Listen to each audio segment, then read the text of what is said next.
9 ذوالحجہ کا روزہ۔ دوسری چیز یہ ہے کہ یہ ایام اتنی فضیلت والے ہیں کہ ان ایام میں ایک روزہ ثواب کے اعتبار سے 1 سال کے روزوں کے برابر ہے، اور ایک رات کی عبادت شب قدر کی عبادت کے برابر ہے۔ اس سے اس بات کی طرف اشارہ کر دیا کہ اے مسلمان، جتنا بھی ان ایام میں نیک اعمال اور عبادت کر سکے وہ ضرور کرے۔ اور 9 ذوالحجہ کا دن عرفہ کا دن ہے، جس میں اللہ تعالیٰ نے حجاج کے لیے حج کا عظیم الشان رکن یعنی وقوف عرفہ تجویز فرمایا،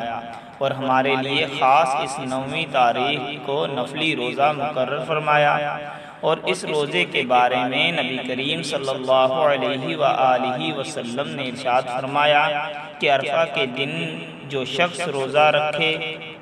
تو مجھے اللہ تبارک و تعالیٰ کی ذات سے یہ امید ہے کہ اس کے 1 سال پہلے اور 1 سال بعد کے گناہوں کا کفارہ ہو جائے گا۔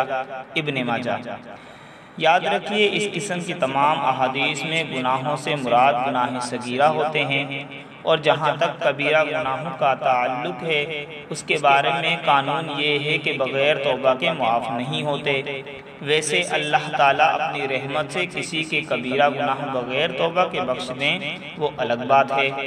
لیکن قانون یہ ہے کہ جب تک توبہ نہیں کر لے گا معاف نہیں ہوں گے، اور پھر توبہ سے بھی وہ گناہ کبیرہ معاف ہوتے ہیں جن کا تعلق حقوق اللہ سے ہو، اور اگر اس گناہ کا تعلق حقوق العباد سے ہے، مثلا کسی کا حق دبا لیا ہے، کسی کا حق مار لیا ہے، کسی کی حق تلفی کر لی ہے، اس کے بارے میں قانون یہ ہے کہ جب تک صاحب حق کو اس کا حق ادا کر دے یا اس سے معاف نہ کرا لے اس وقت تک معاف نہیں ہوگا۔